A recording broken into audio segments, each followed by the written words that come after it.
Hello, everyone, and welcome back. It's the Full 40 with Chris and Rob, part of the Nova Insider Network, a special edition of the Full 40. Yes, it's a Sunday night, but it's a special edition because Villanova gets to play April basketball.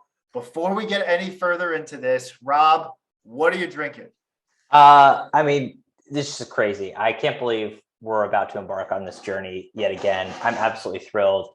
Continuing my now tradition, we can't change it at this point. I've got Teeling. I'm rocking the Teeling. Let's just get it going. What do you got? I kept the Johnny Blue. I started it on Selection Sunday after we got our draw, and it worked that week. It worked last week. It worked this week. So don't change. If it ain't broke, don't fix it. I am not going to change a goddamn thing. That's so right. Fuck yeah, let's go. Let's go. Woo! So guys, we're in the fucking Final Four again. Somehow again. It is an even year. We should expect. It is an even year. It's within 5 to 6 hours of Houston. We'll get into that a little bit later. So I think we got to expand this. It's not just Texas; it's also just the general South. Villanova owns the South. I guess so. Kind of like a Gulf Coast owning. Whatever it may be, we're in the Final Four again. Phenomenal. And what a Final Four to be a part of. And we'll get all into that a little bit later. Yeah. Unfortunately, we do have to start on a down note. Yeah. So we just learned just a couple hours ago that Justin Moore officially learned. I think we all kind of surmised, kind of knew the whole 9 yards. We all kind of knew that Justin Moore tore his Achilles, and which is pretty much, if we're being honest, the worst possible case scenario. Yeah. I think when Justin Moore went down, everyone should have pretty much expected that he was not going to play next week, based on the fact that he was on crutches, he was in a boot, he couldn't walk. That would have been a heroic feat somehow to play next week. Heroic's not even go to describe it. It makes it sound like he has no, it would have been a medical miracle, first time ever in the history of Achilles injuries. Yeah, like they would have had to investigate him for being like Wolverine or Deadpool at the very least. So very true. So there's no magical, healing powers there for Justin Moore. It's pretty much the worst case scenario. Rob and I, we've talked about this before, but you can get 6 months is the miracle recovery time. But more often than not, it's 12 to 18. Yeah. So this is terrible. I am absolutely fucking gutted for Justin. Yeah. And to me, I was absolutely crushed. You're obviously, from a team perspective, it hurts the team, and you're obviously disappointed that he misses the Final Four, which is such a unique opportunity. But that aside, it's a bigger thing for me just because it is such a significant injury. And yes, people thankfully come back from this. Katie obviously had this and has been able to come back very successfully. And you hope Justin comes back the same. But it's a huge, call it what it is. It's an inflection point in his life, right? If he's out for a full year, well, a full year takes him to the end of March next year. He's probably not going to come back for a tournament. So I don't know what that does if he then comes back the next year, if he doesn't try to come back because he's getting older.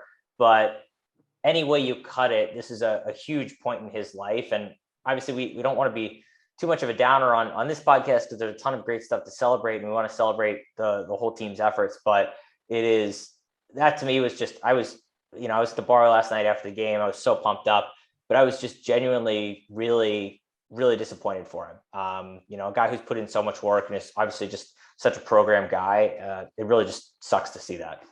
Yeah. I had the most, I said on Twitter, I literally felt every emotion.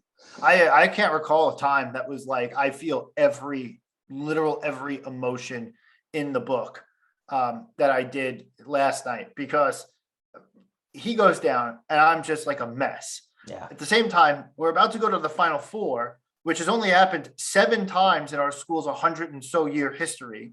So this is not like a common occurrence. It's becoming more common, right? 4 in 13 years, 3 in 6 tournaments. Like it's becoming more common. Like call it spade a spade. Yeah.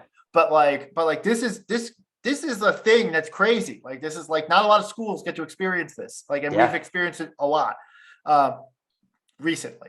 So like I'm happy because of that. I'm absolutely jazzed. Like we did it. We overcame it. I was happy for this team. Colin and Jermaine came back for this. Justin stepped up in his role. They allowed him that space. Like we talked earlier in the year, he said he wanted to be a killer. They allowed him the space to kind of grow into that killer role. Yeah. And just to have him in particular, like to lose that opportunity was just, oh my God, it's gut wrenching. Yeah. Absolutely gut wrenching. And look, this is not a shot at Justin at all. I think that Justin is going to make a full recovery and find a way to make it back. But like, we could be a year and a half until we see Justin Moore on the court again. And like, I hate to think about that as a worst case scenario, but you kind of have to be realistic about stuff like this. Like, and it's going to take him time to get used to playing through it, etc.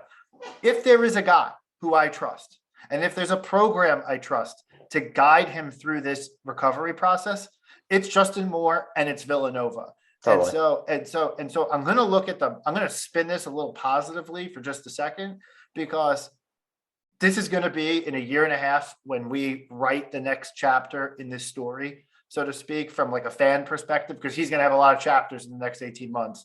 But when we start to write the next chapter in his story for Justin, it's going to be a really fucking cool story. Yeah. Right. Like it's going to be an awesome story because he is going to get healthy. He's going to do everything he can in his recovery. They got John Shackleton. Shaq Fit himself is going to help guide him through this whole entire experience. Jay is going to do everything that he can. They got the best, sports site guys. They got the best team and the best culture to put this really good situation in place around Justin to get him right. But we'd be lying if we said that the next 18 months are going to really suck for Justin. And I just feel for him. I really do. Totally. Yeah. And I don't think there's a whole lot more we can say about it. Other than, we're thinking about him. Obviously it totally sucks for him, but I'm reminded of that. I'm reminded of that Thanos meme where like from Infinity War, where he snaps his fingers and then he's like, well, what did it cost? And it's like everything. Yeah. It's true. It's kind of how it feels like right now. Yeah.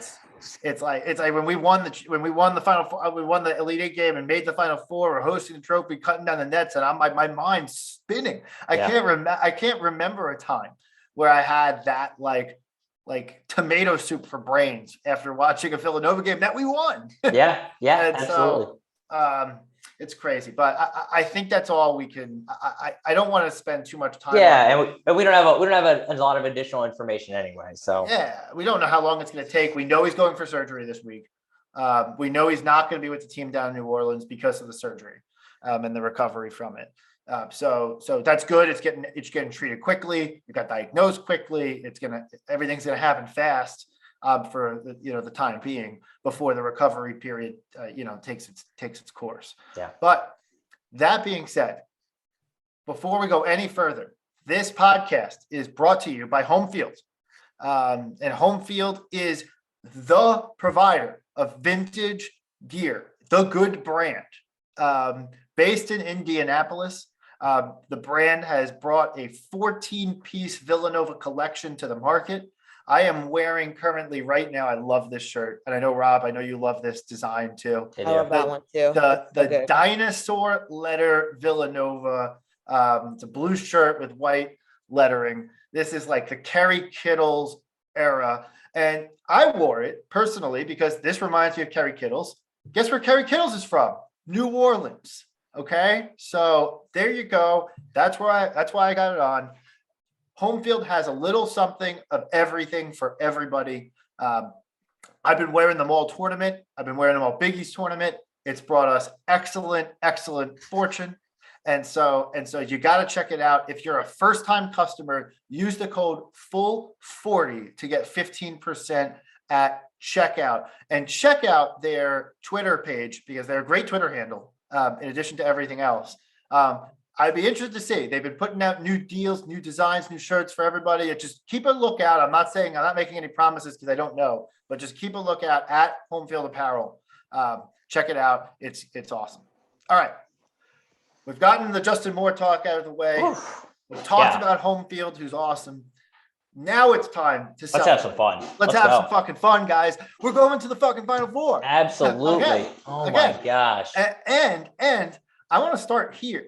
Like we're going to get into the game recap against Houston, but just like we know the Final Four now. Villanova versus Kansas at 6:09 next Saturday. And immediately following that, it's Duke versus UNC. Woo. And I know the talk on Twitter is like, oh my God, Duke UNC, and everyone's going to have Coach K final season, throw up vibes, the whole entire 9 yards. But the other thing that's going on Twitter right now is like, yes, there are responders who are not giving us respect. And yes, we have Justin Moore's injury. So we're not the ones who are favored to win this thing. But we are being talked about as like, wow, this is like the blue blood Final Four. And all the media members out there and everyone out there is saying like, this is the blue blood Final Four. This is the matchup of some of the most successful programs in college basketball history. And before we got on, Rob, I had to say, I was like 10 years ago, Villanova's like the also ran in this conversation. Yeah. And now it's like, we're a formidable program that people are like, wow, totally. 2 titles in the last 6 years. This is one of the teams to think about. What a difference a decade makes, right? So we were talking about, the 09 Final Four. We were the nice story in that Final Four had Michigan State, it had UNC, it had UConn already in there. So a lot of programs that had multiple titles. We were just happy to be there at that point. Nobody thought much of us. And a couple of years after that, obviously, y'all know the story, Villanova swoon. There's a lot of chatter like, is Jay going to stick around? Is Jay going to get fired? All of that. And now we are just totally night and day. We are just on par. And I think a lot of people would argue of late, a better program, certainly than Kansas. We've obviously had Kansas's number for, the past probably 6 years at this point, which is awesome to say. Jay Wright owns Bill Self at this point. And we're definitely on, in recent memory, on equal footing with UNC. And, Duke's, I think, kind of a little bit in a tier by themselves, but we absolutely belong in this group. And we should, as a fan base, we should absolutely appreciate just how far we've come. Embrace it, man. I got to say, watching the ticket prices, it was wild, right? Watching the ticket prices today and yesterday, as the games ticked off and said, okay, we got Villanova, fine. All right, solidify a little bit. Duke, big jump. Then you see Kansas, another big jump. UNC, it's just like the ticket prices rise and rise because people are excited about this. This Final Four is crazy. Like if you would have told people at the start of this tournament that this is your Final Four, I think pretty much everybody says, yeah, sign me up. This sounds great. Maybe people sub out Gonzaga, but whatever, you're splitting hairs at this point. This is an all-time great Final Four that people will talk about for years to come because of the teams that are in it. And look, call it what it is. They're going to talk about it for a long time because it's Coach K's last ride as well, too. And Villanova has a seat at that table. And you know what? We're going to fuck up this party. Coach K's last ride is going to end with us. Ooh, baby. So I have a question for you guys then. If you're so excited to be included in the blue blood nomenclature right now, I paid $10 for that word on thesaurus.com. What do you say to a guy like Andy Katz who goes on live television and says, there's no way, shape, or form that Villanova is a blue blood? Look, I personally really care. We're there. So I don't, if we keep winning, I don't really care what you call us. I posted this on Twitter. I don't care. I honestly don't care. My point in saying this is that people are talking about it as the blue blood Final Four, and we're in a conversation that people are talking about and having the conversation about Villanova being in that conversation, right? Like compared to several years ago, we weren't there, period. Right? Like now it's a situation. Now it's a situation where like there are 358 schools in Division I. 345 to 350 of them would trade places with Villanova's program today. Right? Like not right now relative to this. I'm talking about program. They would change their record books to Villanova's today, immediately. 345 programs. So like Villanova is an elite program. It's become more elite. We're in the discussion. I like the blue blood, new blood, whatever. It doesn't matter. There's a new era coming in college basketball. That's the thing that's the takeaway from this Final Four, in my opinion, before we even enter it.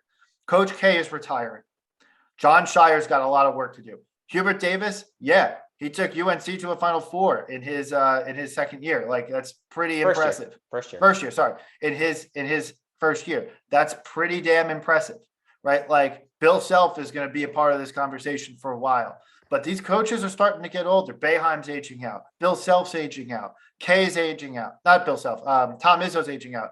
Kay's aging out. Like, there's a new wave of coaches. Jay's going to be here for a little bit longer. Like, and so Villanova is the preeminent program kind of in the go forward space, like right now. And so Villanova a lot of schools would trade places with Villanova. Yeah. You know what? I agree. It doesn't matter. You know what you get for being called a blue blood? Nothing. You don't get a banner. You don't get a contract. You get nothing other than being in the conversation. What you get is the TV contracts, you get the attention, you get the coverage on ESPN by being a good program, by having the wins. You get the banners by winning titles. That's what Villanova does. We win titles, we get invited to top tournaments, we get the best recruits, we have an energetic fan base, and that pays dividends for our degrees as well, too. So call us a blue blood, don't call us a blue blood. It absolutely doesn't matter. The fact that we are in the debate, because somebody's always going to say no, right? Literally, it doesn't even matter what the fuck you're debating. Somebody's always going to take the other side of it. As long as we're in the conversation, we've absolutely won. Compared to 10 years ago, night and day. We have won the past decade. That's it. I would actually posit, don't make us an official blue blood. Keep debating it forever. Yeah. Like let's continue this debate like for a long time, because I hope that somehow wedged in between the absolute suck off that's about to go this entire week with Coach K and this Duke UNC game, that there is a conversation around, is Villanova a blue blood? Please talk about it. By all means, I welcome the conversation. Yeah, totally. It'll be the break that everybody needs from that. Yeah, that's exactly. Suck off, as you said. Yeah. We'll be the commercial break that everybody gets annoyed by. Yeah, that's correct. So look, I want to get more into that Final Four in just a bit. Let's backtrack a little bit. We're getting a little ahead of ourselves. I want to talk about the Elite Eight game, this beautiful masterpiece of a 50-44 Elite Eight game that we just witnessed. Okay. It was, what does John Rothstein say? Virginia basketball, a thing of beauty. Like, this was a Virginia game. Like, it really was. And you know what? It was absolutely beautiful. This was two teams executing defensively at a high level. Villanova shot like crap. Houston shot like crap. Houston actually shot better than Villanova did. Fun fact. Not from three, they didn't. Not from three, and not from the free throw line. So we finished. We won the game with 50 points. There weren't 100 points scored in this game. This game was a root canal. We knew it going in. Another root canal. Jay called for it. Jay got the better of Kelvin Sampson. We won this game because we beat Houston at their own game, because it's also our own game, and we've been doing it better and longer. Okay. So they tried to play our game, and we took it right to them. Everyone's got a plan until they get punched in the face. Well, we punched them in the face, and they lost their plan. Their entire game plan was offensive rebound, crash the boards, go crazy on defense, play a lot, like play like with a lot of intensity, hand check, do everything that you possibly can, right, to make the other team uncomfortable. And we made them uncomfortable. We came out hot. Jermaine hit that first three. Jermaine's also our alpha dog of the week. I'm just going to hand that award out. Alpha dog of the week, alpha dog of the month, easily. Yeah. Jermarch Samuels, alpha dog, period, end of story, award handed out. Yeah, it was really interesting. Obviously, I totally agree with your point in terms of us making them flustered. They did defensively. They executed their game plan very well. They absolutely smothered Colin. I don't think he's been that taken out of a game probably since Baylor, I want to say. And I think he was even more involved in Baylor too. It was, I just got a US MNT update, 5-1. I think that makes us qualified for the World Cup. Which I think it does. Anyway. Sorry. Woo! It's all right. It's all right. Love that. It's big news. Big news. Yeah. Big weekend. They absolutely clamped down on Colin. Colin could do nothing. And this was also different than one of the other games we had, I think, a few weeks ago, where Colin was held to 0 points but had 10 assists. He only had 1 assist the entire game. So he was basically in just don't turn it over type mode. But this game ultimately came down to Jermaine Samuels being able to create and come through in the clutch. He was huge to get us started and was really attacking the rim. He's been attacking the rim all month and just running by people because that is what he does. That is what his distinctive skill set is. He is bigger. He's generally faster than people and can just body them to the hoop. So Jermarch, keep doing what you're doing. And obviously, huge hat tip to Caleb Samuels. It wasn't an efficient night shooting, but the only other guy we had in double digits with 12 points also came up with some big buckets. Huge energy that he brought and has continued to bring. He's going to be absolutely critical in the next game that we have coming up. But I think we're debating, I think he's at least in contention for the Shaq Fit man play with his block that he had. I think it was in the first half. I'm not quite sure. Yeah. But anyway, those were the 2 guys who absolutely got done for us. And a huge effort. Send Caleb home. We sent him home, baby. We sent him home. Caleb home. Absolutely. Playing in front of his hometown. Will return to Tulane and the Nolans. You like my Nolans, my Creole? Nolans. That's awesome, man. Way to go. I think I nailed it. Here's the thing. I want to split the Shaq Fit Man play of the week award. There's that block that he had, which I thought was clutch. Obviously, he had some good crutch. Whatever. Oh. But in addition to that, I want to talk about Caleb from another perspective. I want to talk about the team from another perspective. I want to give a team Shaq Fit to the guys for going 15 of 15 from the free throw line. Okay. Unreal. Houston went 9 of 14, 5 points, not quite the difference in the game, but a lot of the game. like that's a big difference maker. And we've talked about free throws with this team from the get-go. We talked about on our preview that if there's going to be a difference maker, that Houston team is like 320th in free throw shooting percentage in the country. That could hurt them. They shot 64% of the line. We're the best free throw shooting team of all time. Yep. The GOAT free throw shooting team. And we went 100% from the line. Yeah. Difference maker. And you can tell that because of our intensity, because of our reputation around free throws, you could tell that Houston got sped up in what they wanted to do. They got a little bit shook in everything that they were doing, defensively, etc. They got shook because they knew that if they if we had that lead at the end, that they couldn't overcome it. They knew it. Yeah. And this is one thing that I think you mentioned a little bit. People have been saying, we got lucky because they shot 1 of 20 from 3-point range. And look, 1 of 20 is historically bad. And there were maybe a couple open looks in there that they missed. But I want to call out full credit to our defense. Most of the looks they were taking were really tightly contested. And I contrast that with 2016. And you and I have talked about this. We've talked about this before. In the 2016 Elite Eight game against Kansas, Villanova always gets a lot of credit for making the game ugly, for playing great defense. I actually attribute that game a little bit more to luck because they missed actually a number of wide open looks, like nobody even on the same side of the court type looks. There were basically none of those, maybe one of those in this game against Houston. Our defense was on point the entire game. This has a lot to do with the fact that we took them out of what they do. Okay. They heard footsteps all in. Even when they had open looks, you can tell that they were rushing.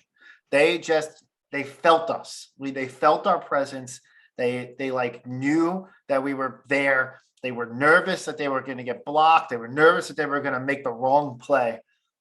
And sports can sometimes come down to simple psychology. If you try to play to not lose, if you try to play to not make a mistake versus going out and executing, you will lose. And that's what happened to Houston because we made them feel that way. Like that's what it comes down to. We took away what makes them unique, and we executed it to perfection. And so, I mean, what more can you say? I mean, what more can you say about this team? I said this on the Spaces last night. This is one of Jay's best coaching jobs, but Jay is also the best coach he's ever been because of a factor of experience and time and whatever. Jay's the best coach that he's ever been. On top of that, you have a toughness factor in this team that might be tops in the Jay Wright era, which is saying something, right? Like I have to go back to like, when I think of like tough Villanova teams, I have to go back to like 2009, which we've compared this team to think of a tough team that won on toughness, right? Like, and not toughness alone, but like a lot of it. That team won on toughness. This team wins on toughness, right? So like you have toughness, you have elite coaching.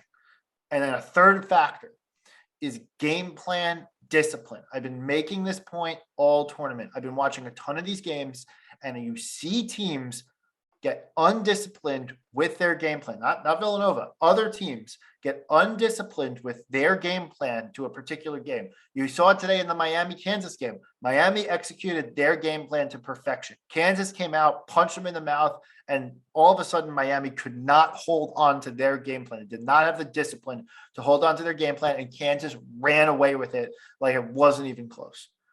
This team has the best game plan, the combination of great coaching, toughness, and game plan discipline. This team has the best of it in the Jay Wright era, and I really mean that.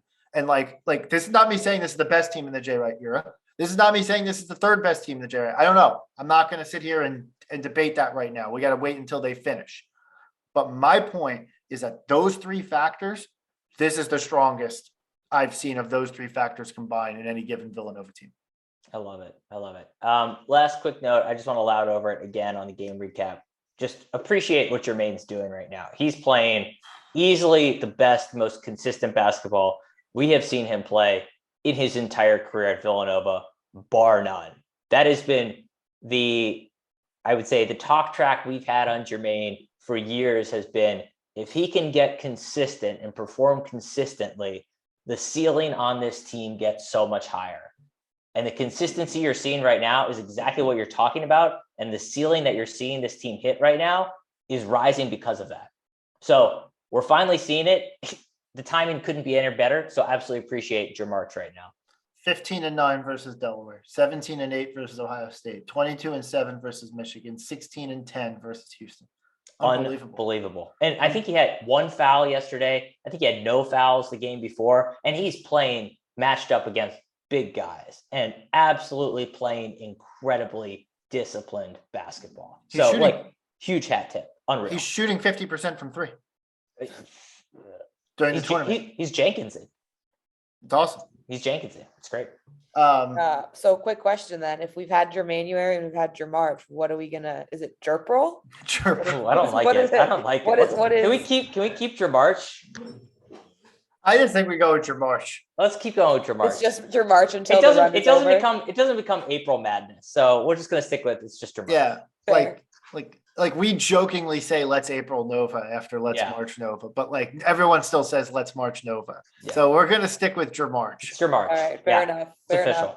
But we have to think about like, well, okay, if someone goes off, who gets the April tag? Caleb could be Mr. April. Capril. I like it. Especially if that also works for Colin and Caleb. So if they have some steals, it'd be great because then it's like a caper, But anyway, all right. Well, that's enough. Terrible. That's terrible. Yeah, that's what I'm here for. All right. Should we move along? I mean, we should move along. I do want to say, I want to talk a little bit about one player. And this is not a pass the fucking ball award of the week by any stretch of the imagination, but we got a lot of conversation on our spaces last night about this particular player. That's Brandon Slater. And the question has been, where's Brandon going? Like, what's happening with this guy, etc. So I want to point out the two games against the Big Ten teams, they got him in foul trouble. And so he never really got going in those games. He has not filled up the box score at all. No. That being said, He's taking open shots. He's not doing anything out of the ordinary on offense. He's not forcing anything. I've never sat there and said, Brandon made a play that hurt us just now. Yeah. I haven't sat there and made that comment. You just look at the box score at the end of the game. And you're like, wow, he's not on it really. Yeah. And so you feel like maybe a little disappointment, but he's over there helping guard the other team's best players. He can guard all 5 positions. And he's doing all the right things. He's just not scoring, and because the team hasn't needed him to score. We've talked about this. Samuels and Slater have somewhat a little bit of not competing, but overlapping skill sets. And Jermaine's going off. And so as long as Brandon isn't forcing anything that he shouldn't, and as long as Brandon isn't doing anything out of the ordinary or making any mistakes offensively, I'm not going to sit there and kill the guy, because it's not like he's playing bad. He's just not scoring wise at the level that you want him to be. Well, I got to tell you something though. He's going to have his opportunities because every team's game plan is cover Colin, cover Justin, right? Jermaine has benefited from that. Yeah. Jermaine is now going to be the guy that everyone goes to cover instead of Justin for obvious reasons. Yeah. That's going to leave Caleb and Brandon open to make plays. And so we're going to need them to convert in the Final Four, but we haven't needed him to do that. The other thing I'll note is that Brandon Slater had a +11 plus minus on during the Houston game. I read that somewhere. So it's not like he's a positive factor here. I know plus or minus is obviously is a flawed statistic, but he's not killing us out there by any stretch of the imagination. Yeah, absolutely. But yeah, you're right. He's going to absolutely have to step up. And I don't think putting up a 2-point stat line against Kansas is going to get the job done for us. So yeah, he's been able to hide a little bit. I don't think he's going to be able to hide. I want to see him attack the hoop against Kansas. He's been, well, I'd say he hasn't killed us. He's definitely been hesitant, a little bit trigger shy at times, and even a little bit hesitant to attack the hoop. So I'd love to see a little bit more of that change coming forward, but we'll see how it shakes out. Yeah. So all right. So we win the Elite Eight game. I just want to talk one thing about this culture of the program thing, because everyone's now talking about it again. Like, oh my God, Villanova basketball. It's stuff we know, right? Like culture of the program, etc. But there was a couple things that I just got to highlight.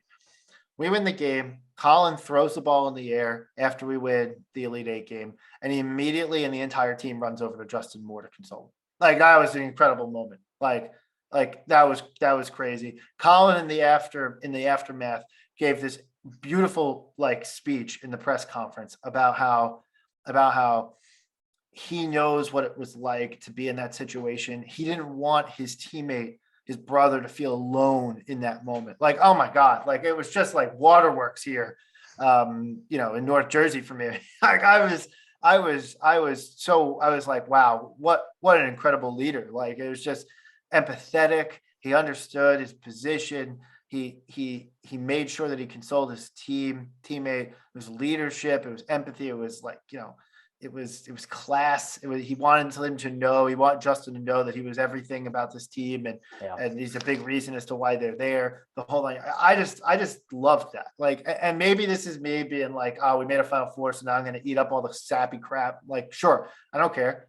Kill me about it. I don't give a shit. Like, this is fucking awesome. No, I mean, look, it's something to celebrate about this program as much as what their on-court success is. And I think that's something to be really proud of as an alum too, is just not just what has been built, but how it's been built as well. The character of the guys that have come through, how they carry themselves both on and off the court. And this is, I think, just like a perfect example. I don't know. I feel like I'm a talking head though at this point. It's just like a media narrative. It's kind of bullshit. Yeah, I don't care. I'm going to stick with the media narrative. Yeah, whatever. I'm sticking with the media narrative for one more thing. One more thing on the media narrative. The end game interview with Jay Wright and Jermaine Samuels was a sight to behold. I had never seen Jay tear up in a post-game interview or any type of interview in this situation. Like, Jay's always been stoic and whatever. And it's like, the joke when Chris Jenkins hit the shot that he doesn't react, like the whole 9 yards, like Jay's always been like this,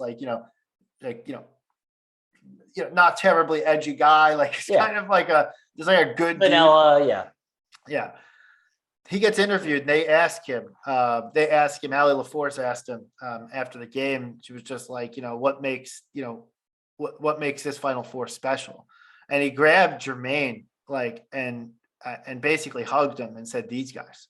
He's like, these guys coming back to do it. It's like amazing. And like, you could see Jermaine in that moment. Like, I really want you to, I retweeted it, just go through the TL and you could see the retweet of it. But like Jermaine leans over and like smiles. And it was like a moment of like, I don't know how to call it other than like love because you can tell in that moment, Jay was so proud of Jermaine, like so proud of Jermaine and Colin and everything that this team had accomplished. Jay's been coaching these guys for 5 years, right? Like, and he's probably like just been all over these guys, like for their entire career, like doing everything they can to coach these guys up.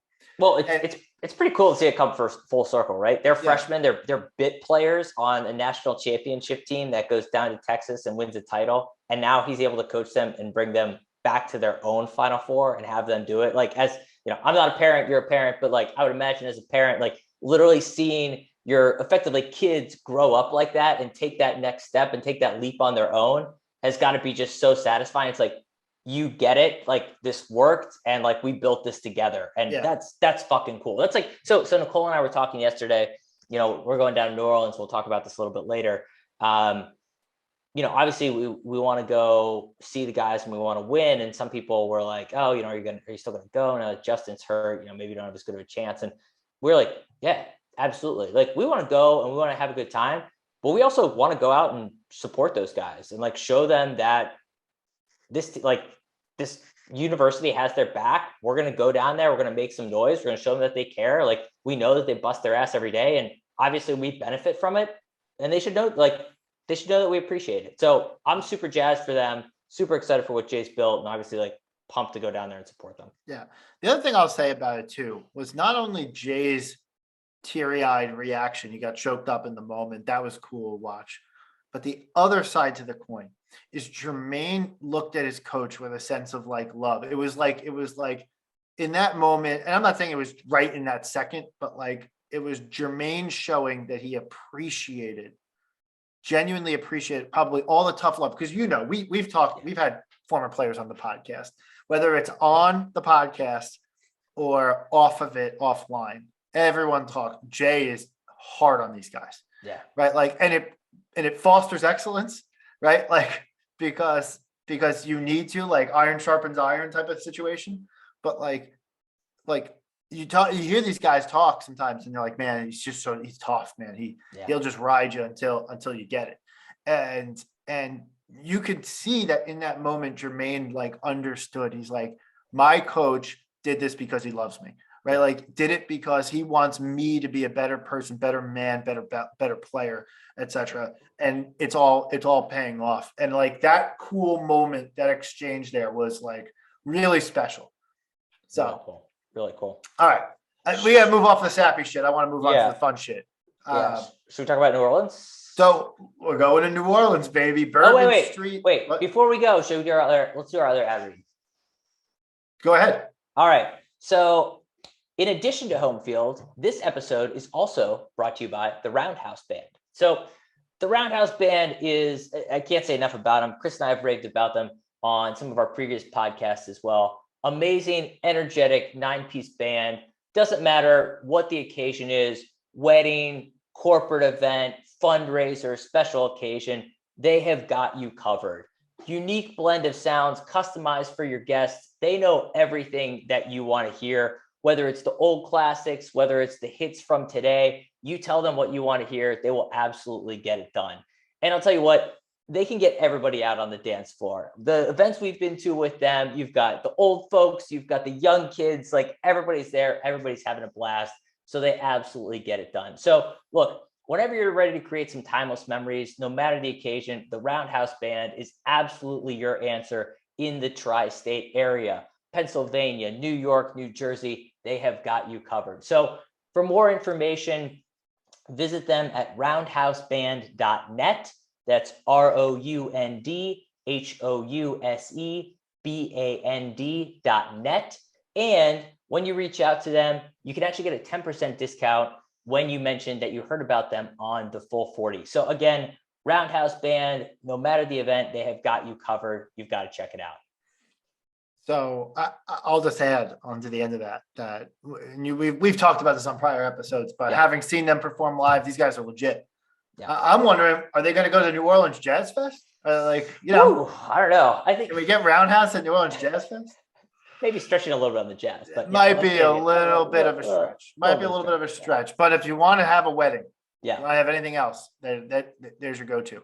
Absolutely. All right, let's have some fun, baby. Final four. Let's go. Go to New Orleans, baby. Louisiana. Love it. The home of Caleb Daniels. He's the home of Caleb Daniels, the home of Kerry Kittles. They went to the same high school. I bet you'll hear that talk track. Oh my God. Ad nauseum. Ad nauseum in the Villanova space. No one else is going to hear it until we play. But hey, did you guys actually know that Caleb Daniels is from New Orleans? And he actually went to the same high school as Kerry Kittles. I didn't know that. From New Orleans. Did you know that? Did you know? Crazy. People forget this, but Phil Booth scored 20 points in the 2016 National Championship game. And a lot of people don't know this. Chris Jenkins' mom taught him how to shoot. Unreal. Unbelievable. The things you learn. Wow. If only we were a blue blood, people wouldn't forget. The more you know. The more you know. Yeah.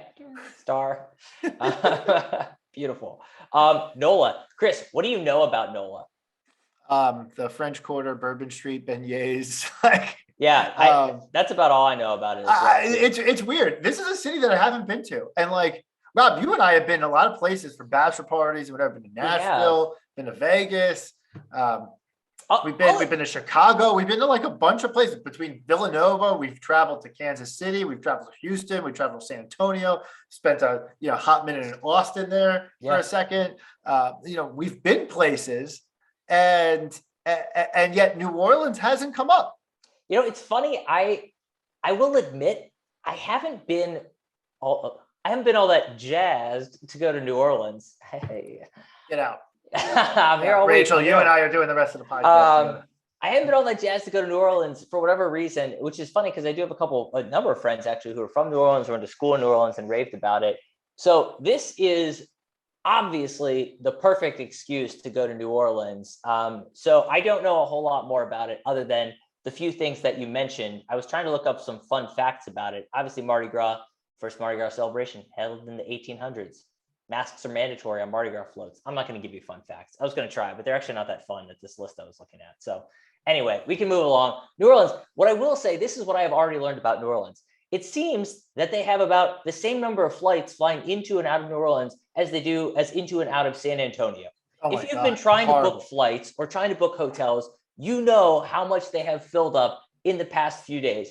It's crazy. Also kind of blows my mind. I don't understand why these airlines aren't just like jamming some more flights down there. Like, the Final Four is coming. You've got to look at these air traffic patterns every year. And there's just a huge balloon when, the teams are good. But anyway, so I don't know. Should be an interesting experience. A little bit of warm weather, get us out of, out of springtime into a little bit late springtime, summerish, I guess.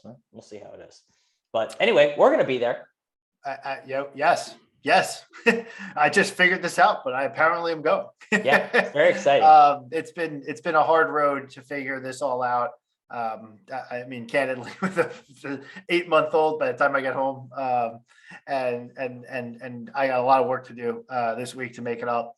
But this is going to be a tough situation, but we're managing. We're going to get through it. We're going to get through it. We're going to be doing like content all week. This is actually a good listener note too. We've got a few episodes coming out this week, so you've got to stay alert as we're dropping those. We'll obviously be pushing it on social. Then when we get down to New Orleans, we will be doing some stuff. We'll be pushing out some stories, just giving folks like the rundown of what's happening. I don't know. We'll see how good it is, but I want to see you guys quantity over quality. I want to see you guys have a crawfish eating contest, please. Oh wow! You versus Chris. Wow, Ooh. That's interesting. It is interesting. I don't know if I'll give it a shot. Crawfish kind of creep me out though, because they're like they're like huge shrimp. They're like huge shrimp. Yeah, but that's awesome. That's fucking incredible. Can we pick like a different fish. You want to have a beignet eating contest? Oh yeah, yes. Yeah. I Rob do would want. want a I do. I beignet. absolutely want to have a Yeah. beignet. If you don't know, Rob's a marathon runner, and if he wasn't a marathon runner, he'd have all the diabetes. Yeah, He 100%. has Hey, the watch sweetest it. tooth. Watch it. I am not making fun of. I I have know. all the type have 2 it. diabetes. All the type 2 diabetes. Yes. All of the self-inflicted kind of diabetes because Rob eats all of the sweets. When I lived in the city, I lived across the street from Dunkin' Donuts, and there wasn't a time where Rob walked into my house without a donut. It's very true. It's like didn't matter the time of day. It's like not 10 o'clock at night recording the pod. Like, I got some donuts. Also, like when you're drunk eating, every normal human being eats like pizza, fries, chicken fingers, chicken nuggets, whatever. Rob's eating sweets when he's drunk. Cookies. He just crushes cookies. Dude, I actually did get a front row seat to Rob's sweet tooth. We were at Crompton Ale House for the first game of the Big East tournament, and you had gone to the game, Chris, and Rob and I and Rob's wife Nicole stayed around, and we ordered dinner. Rob ordered this chicken that like literally was like killed on the farm, brought to the restaurant. It took so long to make this chicken, but he got it eventually. But he also ordered like a huge like slice of like chocolate cake, I think it was, which was terrible. But like Crompton's a great bar, and their food is actually very good. Their desserts were terrible, but the chicken was really good though. If you're ordering a chocolate cake, it's what I mean. I asked for it. I asked for it. You get what you get. Totally on me. But that's what I mean. Rob's sweet tooth is such that he will order a chocolate cake in a bar and just I'll deal with it. Rachel, that's a good point. You know what I mean? That's the point. All right, we are way off topic. New Orleans, we're excited about it. We'll do a beignet eating contest or some other delicious sweets. I'm totally down for it. I'm in for all of it. I'm in for the whole entire 9 yards. This to me though is like I want to talk about this. New Orleans is the best city of the Final Four sites that we've been involved Houston, in. San Antonio, New Orleans, Houston was great, and there's a lot of reasons why I liked Houston, but like Houston's not that great. No, hold on. I mean Houston, the experience that we have was great. Okay, of course. Yeah. Like we had some good barbecue. Like there were some good bars there, like Little Woodrow's comes to mind. What's that other bar that we had that was the Villanova bar? Actually, Dogwood was good. Like there was Irish Cowboy, that place was dope. Like there was a lot of cool bars there with the outdoor scene and the whole 9 yards there. Like we had fun with Houston for sure. Yeah. But like Houston was so spread out, and it felt really like an expanse. Like to get anywhere felt like this massively long Uber ride. Yeah. San Antonio, what it had in proximity, we could walk pretty much everywhere. They did have some good bar scene, etc. They had a Whataburger, like right in the middle of town, like whatever. I also just thought it was kind of kitschy and kitschy. And had like a Times Square feel to the Riverwalk. Like the guys floating, and Jay told a cool story about this and how they were exhausted and didn't even want to do it this week. But the guys floating down the river, like along the Riverwalk, that was an awesome scene. But San Antonio wasn't the best city. Like New Orleans has some culture to it, has some life to it. It's a cool place. Like there's good food. There's going to be a lot of packed bars. You got Bourbon Street, which is obviously gross, but also awesome. But like, there's a lot to New Orleans to really appreciate. And so I'm excited to go to a city that has so much culture and stuff to it. Yeah. So I think that this is a great host city. Obviously, Indianapolis hosted last year. Fans couldn't go, but like I would never be jazzed about going to Indy. I think that's a totally fair comparison. I like the breakdown. I actually don't have a whole lot more to add to it. So hat tip to you on that one. Yeah. So my brother went to IU, and I remember they went to Indianapolis like once for something. I think it was like a Pacers game. And my brother came home and we were talking about it. And I was like, oh, how was Indianapolis? He's like, they call that shithole a fucking city. Like, that's not a city. he's like, that's not a fucking city. It's amazing. Says the kid from just south of New York City. Fair enough. Awesome. All right. So we got, so we talked about New Orleans. I'm excited for that. I do want to talk a little bit for a moment about just advice to people. Go. Especially if you haven't gone to a Final Four yet, go. You won't regret it. You're going to do all the crazy things to get there. Yes, find all the ways to spend less money that you can to possibly get there, because we've already looked at the tickets. We've already looked up the flights. It's absolutely outrageous to get there. I'm telling you, find a way. Find a way in the door. Find a way to New Orleans. Do it. Like, Rob, just going through like some of the things that we've done over the years to get to Final Fours. Yeah. Right? Like in Houston, we got a flight direct into Houston, which is cool.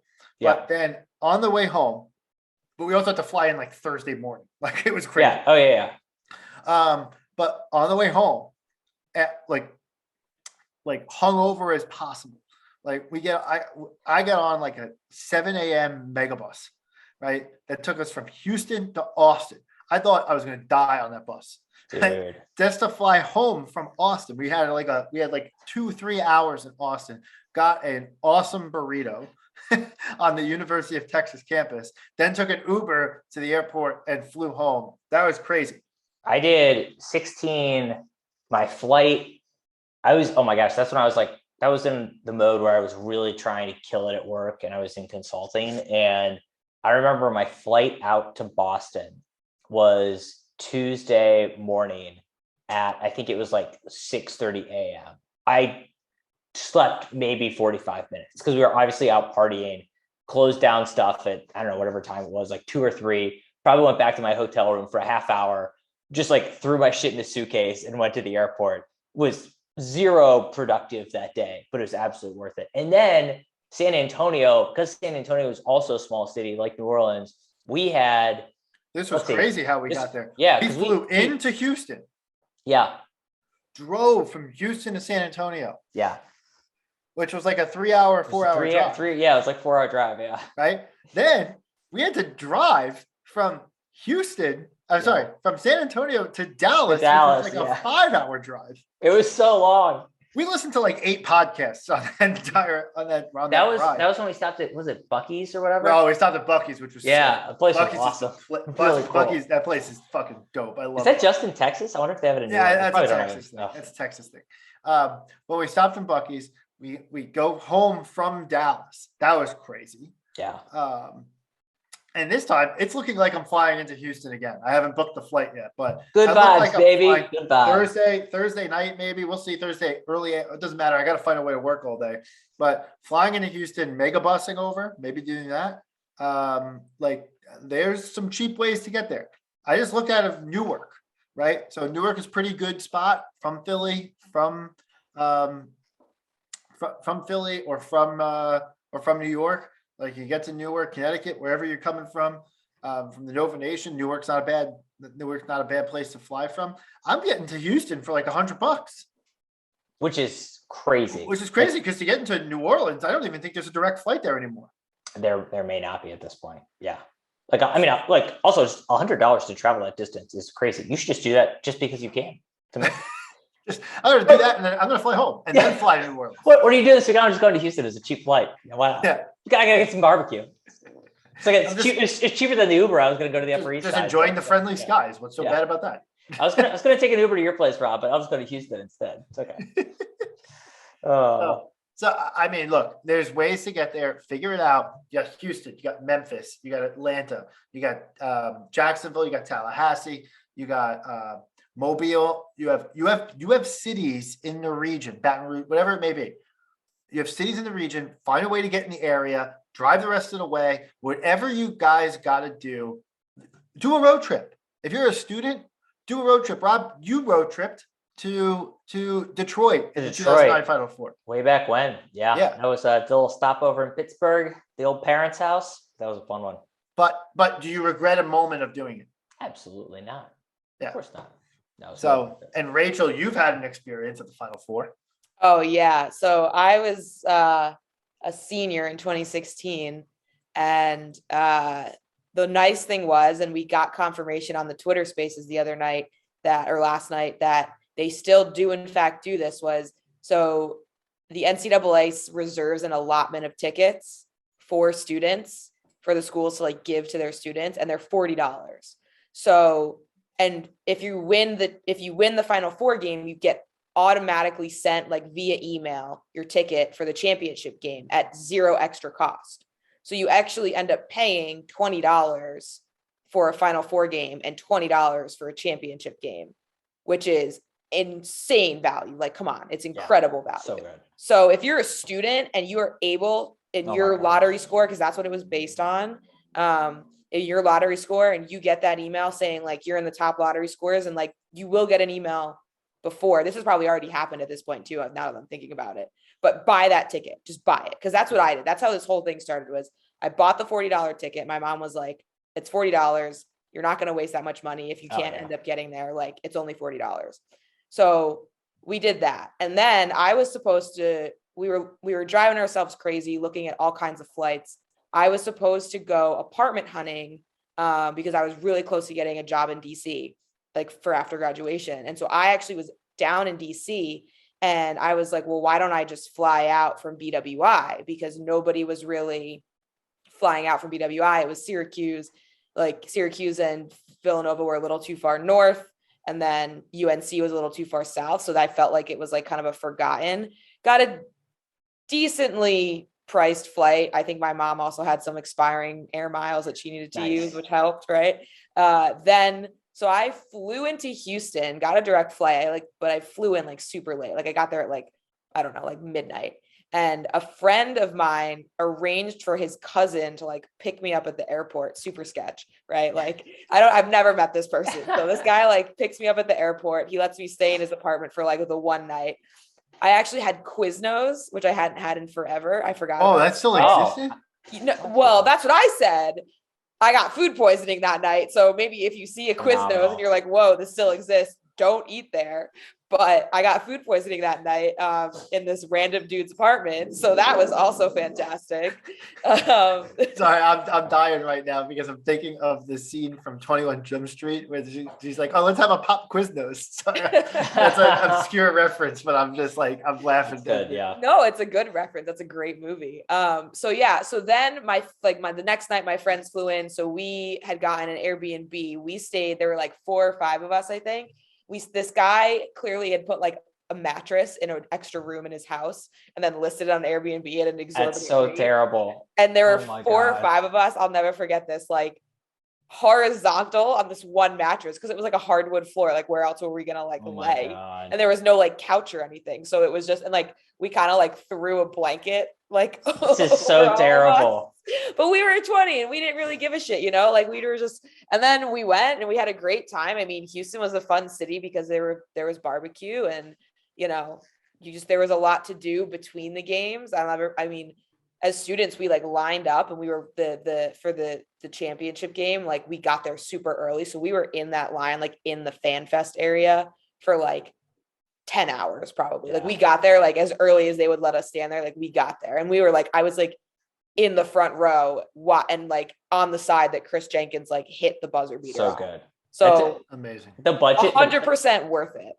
The budget thing reminds me, it's like the student, because when we went in 2009, we were students, and it's a great deal because the university gives you basically a free ticket, but they don't cover your lodging. So I remember when we drove out, ours was in Detroit, like great city to host the Final Four in, like terrible. It's 2009. It's the height of the financial crisis.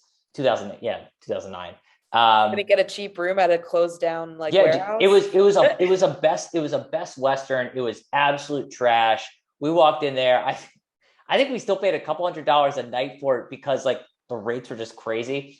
We walked in there, it was like, it's a motel, it's ground floor, place is dirty as shit, absolutely reeked of smoke. We're like, went back to the front desk, we're like, can we get a different room? They're like, smells like smoke. They're just like, no. Like, no, that's not an option. You will sleep there. Like you will sleep there. I'm pretty sure Nicole didn't sleep that night. Like, knowing her now, she's probably like, I don't know, she probably like found a gun and was like, no one is fucking coming in this room right now. It was terrifying, but we survived clearly. I mean, anyway, but yeah, the things you do, the things you do. And if you're, it's so much easier. The other thing that I was thinking about, like because I've been trying, and you guys know this, I've been trying to find a way to New Orleans. And I think at this point, it's just like it's just so expensive. Like a hotel room is like, $400, $500, $600 a night at this rate. So it's just, I just unfortunately don't think it's going to happen for me this year. Hopefully Villanova will just make another Final Four like next year or the year after, and we can like reset. And, you know, I'll be making a little more money by then probably too. So it'll all be fine.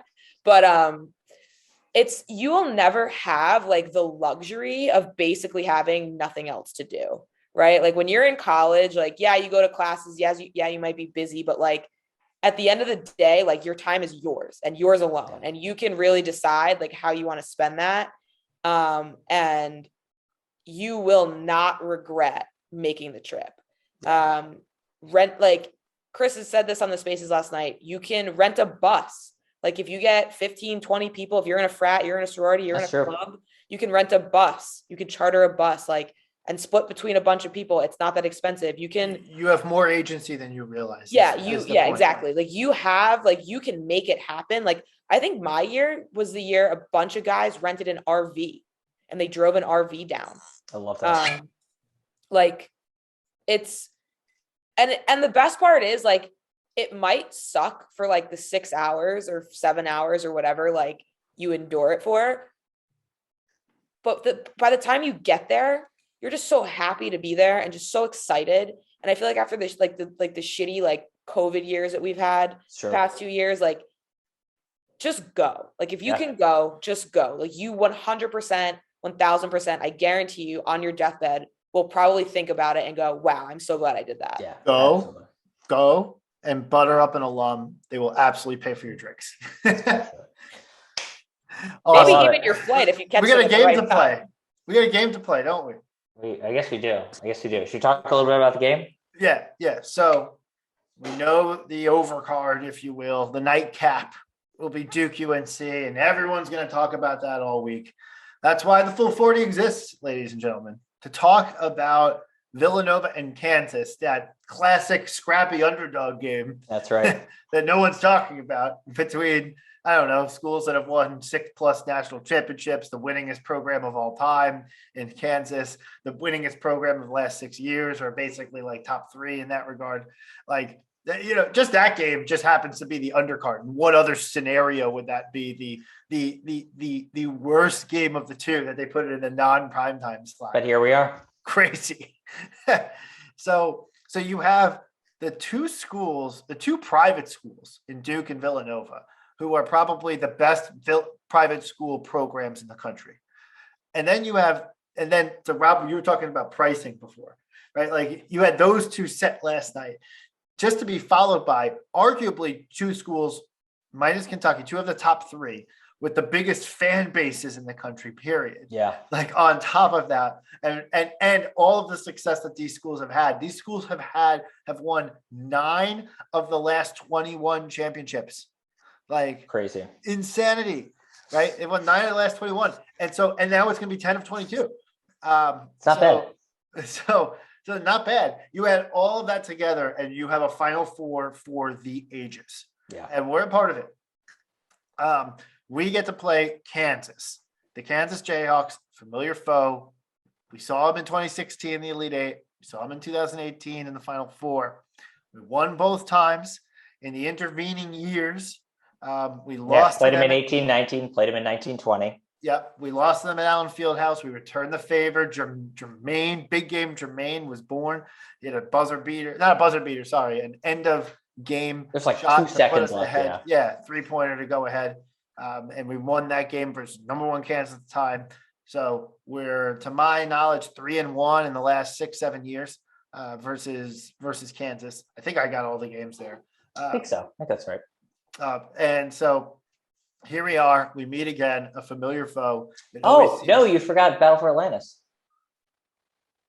Battle for Atlantis. I said 6 or 7. Battle for Atlantis was in 13-14. Yeah, but still Bill Self. So another victory for Jay over Bill. Another victory for Jay. Then you have to go back to 2008, where we got throttled by Kansas. Yeah, in that game. And then we exchanged victories in a home and home series back in like 03, 04. And then that was Roy Williams, though, right?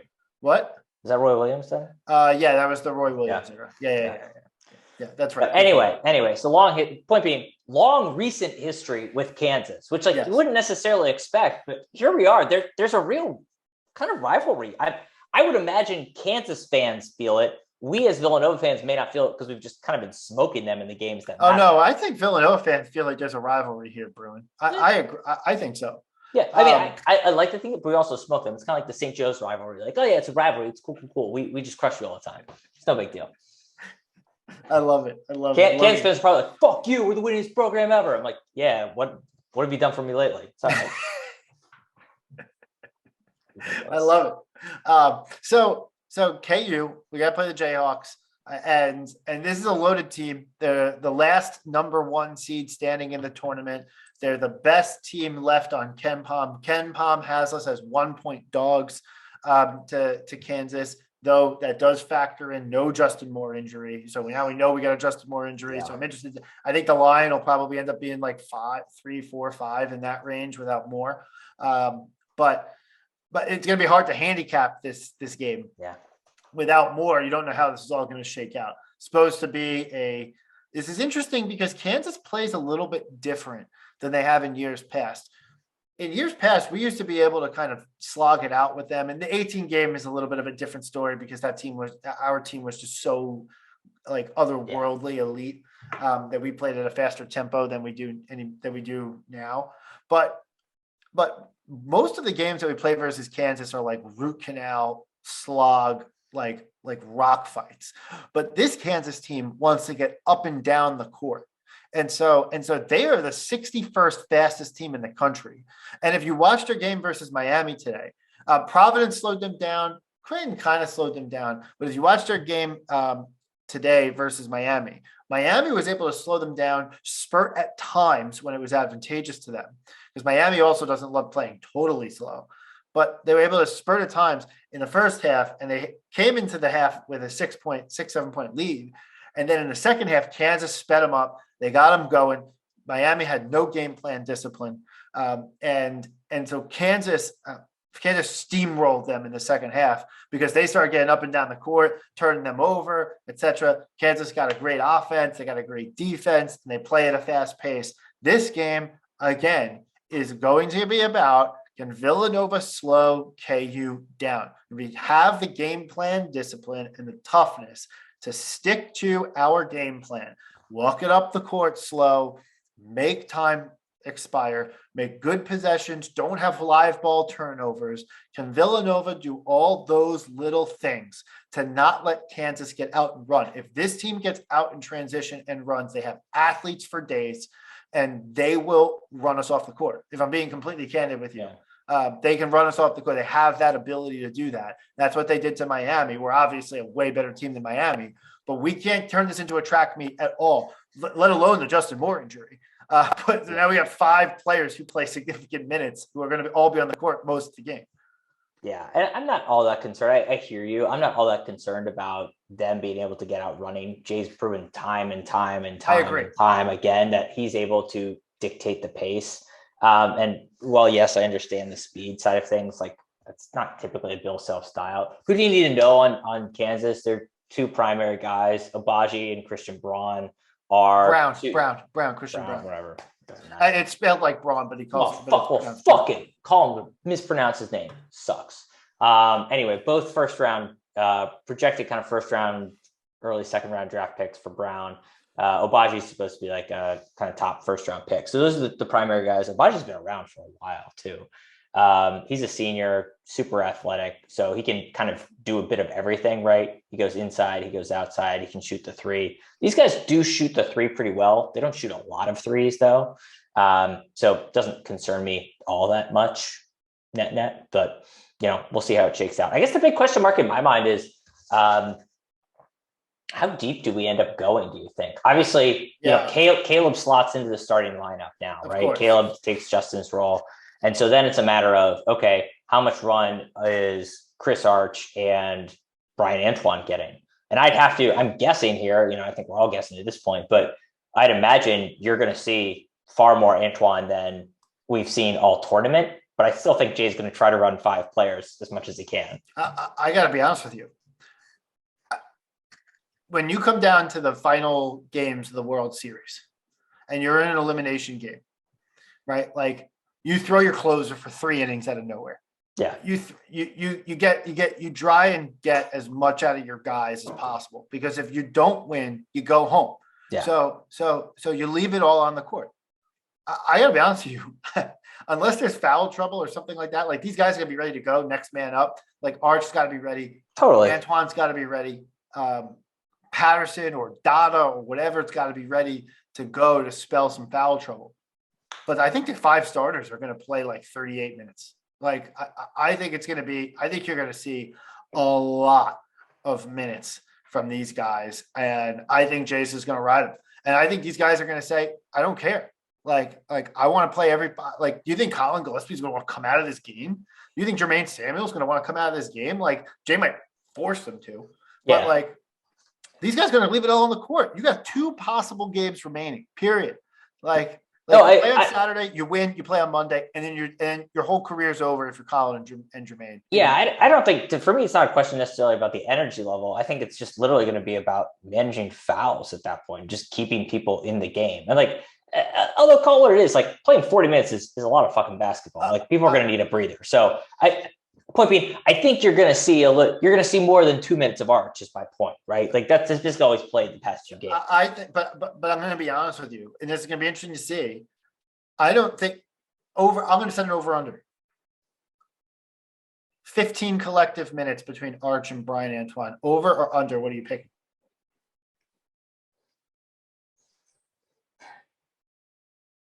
15 collective. I'm gonna go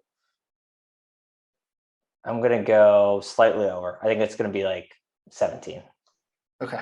I almost recalled it and said 17 and a half. Yeah. But like as the over under, because that was like, as I was thinking about it, I was like, that's actually not like, if you divide it up above. Yeah, that's basically what I was doing in my head. You're trying to do the mental math. Yeah. But like it is like, I really believe that like Dixon's the one guy who I don't think can go 39 minutes, right? Like, and not to say anything about his conditioning. It's just a lot of work. And he's going to have to go up. He's got the toughest matchup of anybody. He's got 6'10" David McCormick, who's a load. Yeah, McCormick sucks though. He's been around forever. He hasn't done anything aside from punch that guy a few years back. And he's got Mitch Lightfoot, who's waiting in the wings, who I don't think much of Lightfoot, but like he's got 2 big men to kind of rotate in and out, and he plays like, say what you want about this. He plays big. That's a fair point. Yeah. Right. And so I think these guys have Dixon's going to have his work cut out for him down low. And plus we switch. So then he's going to be chasing Remy Martin and Agbaji around the court as well. I think Dixon's the one guy I'm worried about on this, which is interesting because our main subs are guards. I was going to say that may be what you end up seeing is like Dixon just takes, because he'll need a breather. So you're going small, and then you've got a little bit more Antoine on Martin, something like that, where like Antoine's going to tower over him, and Arch would tower over him too, but I'm sure he'd run by Arch. Right. Well, he's gonna absolutely fly by Arch. Antoine might be a good spell for that. Antoine makes some mistakes defensively from a switching standpoint, but he has the athleticism and the quickness and the lateral quickness to stick with him. Yeah. So look, you got Remy Martin. You got Ochai Agbaji, who is like, I think, a first-team All-American. David McCormack, Christian Brown.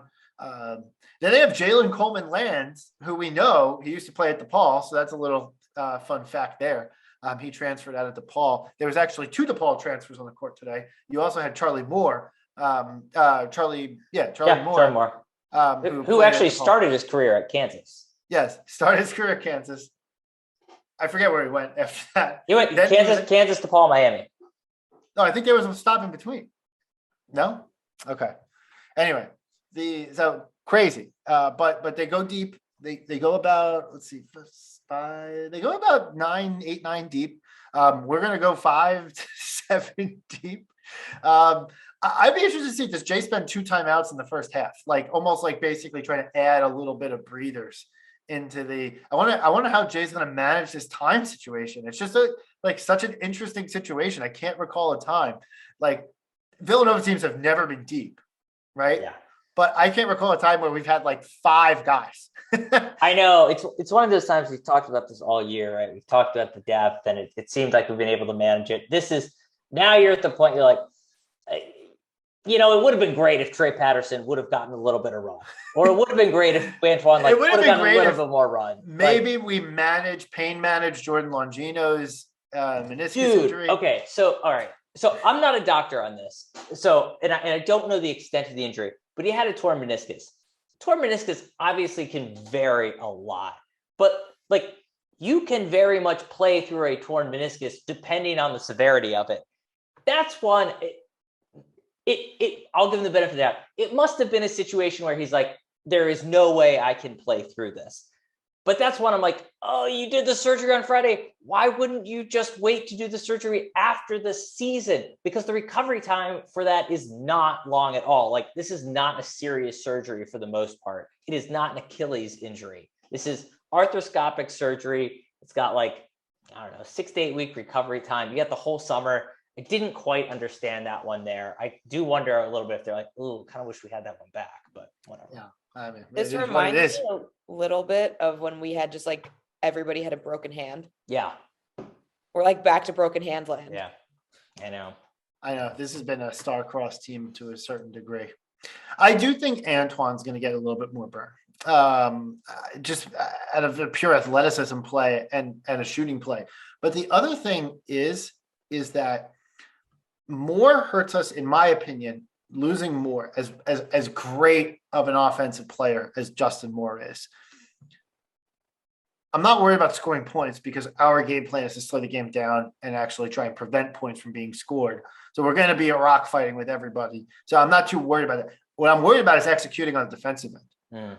Because the rest of the teams in the country, the rest of the teams left want to play fast, right? Like KU is 61 in adjusted tempo. Duke is 170 in adjusted tempo. North Carolina is 39 in adjusted tempo. All these teams are going to want to speed us up, and we're going to want to slow everyone down. We're the slowest. We're by far the slowest team remaining in the dance. It's not even close. So all of them are going to want to speed us up, especially because we don't have a lot of guys. Yeah. Right. In order to do that, you need to execute defensively because if you're limiting the number of possessions in the game, you can't have the other team score. That's like a premise of the whole thing. When Virginia loses and bows out early in the tournament or whatever the hell they do, when Virginia loses, it's because they can't keep up with the scoring of the other team and they've let the other team score more. So it's like, I know it sounds very basic, but if you play a slow tempo, you have to execute on both ends of the court because you just have a limited number of possessions to do it. Yeah. So in order for us to do this, we have to be good defensively. Justin Moore is arguably been our best defender this season. Yeah. He's arguably been the difference maker that sent this team to another level defensively. And I've enjoyed watching him at the defensive end. He always comes up with a key block. He comes up with a key board, etc. So more on the defensive end is the thing that I'm worried about. You can make up for that with some level of athleticism, which is why I think Antoine might re-jump Arch. I know we talk about floor ceiling and that whole debate, and there's no debate that Arcidiacono has a higher floor than Antoine does, but there's no debate that Antoine has a much higher ceiling than Arch does. Yeah. And so does Jay pull Antoine aside and go, Brian, I know it's been a tough season. You have your opportunity. I'm going to play you. Be ready to go. I need you to focus on the switches. Yeah. Right. And they're just switching all week long all to try to figure it out. Yeah. That's the name of the game. Look, we're going to break down. We're going to have another podcast coming this week to do a little bit more of an in-depth breakdown. But right off, shoot from the hip, what do you got as a prediction? I think we win this one. I'm not picking against Nova at this point. No, we're not picking against Villanova. Villanova, in our mind, we could all just set this on the table now. Villanova's winning the national championship, even though I'll be free to admit that I have no more expectations of this team. And all of the pressure is on everybody else. Yeah, totally agree. With those two things stated, what's your prediction for this game? 68-62 Nova. I like it. I think it's actually good. I think we're going to really terrorize them from a scoring standpoint. I'm going 62 to 58 Villanova. Next. 62-58. Yeah, just get ready. Rock chalk root canal, baby. Right. Get excited, Kansas. We are going to send you to the fucking dentist. Amazing. That's kind of the brand of this team, and we're gonna make it happen. Phenomenal. All right. I think we got a podcast in the books. I think so. Like we said, we're going to be bringing you more content throughout the week. We'll be out there pushing it on the socials. But stay tuned. Keep checking the feed. At least a couple more podcasts dropping. I mean, it's Final Four week. We're giving the people what they want. You want the content. We're giving you the content. That's exactly right, Rob. Awesome. Okay. Check us out at the Full 40, Twitter, Instagram, TikTok. Hello. We're on the TikTok. We're on the TikTok. Okay. It's really good. Our last video is really good. Check us. It got good traction. It is really good. Check us out. Spotify, Apple Podcasts, SoundCloud, YouTube. Rate and review us. Rate and review. Smash the subscribe button. I love when people say that. Just smash that subscribe button. Right? Like, I love it. But thank you, everybody, for listening. And as always, let's go Nova.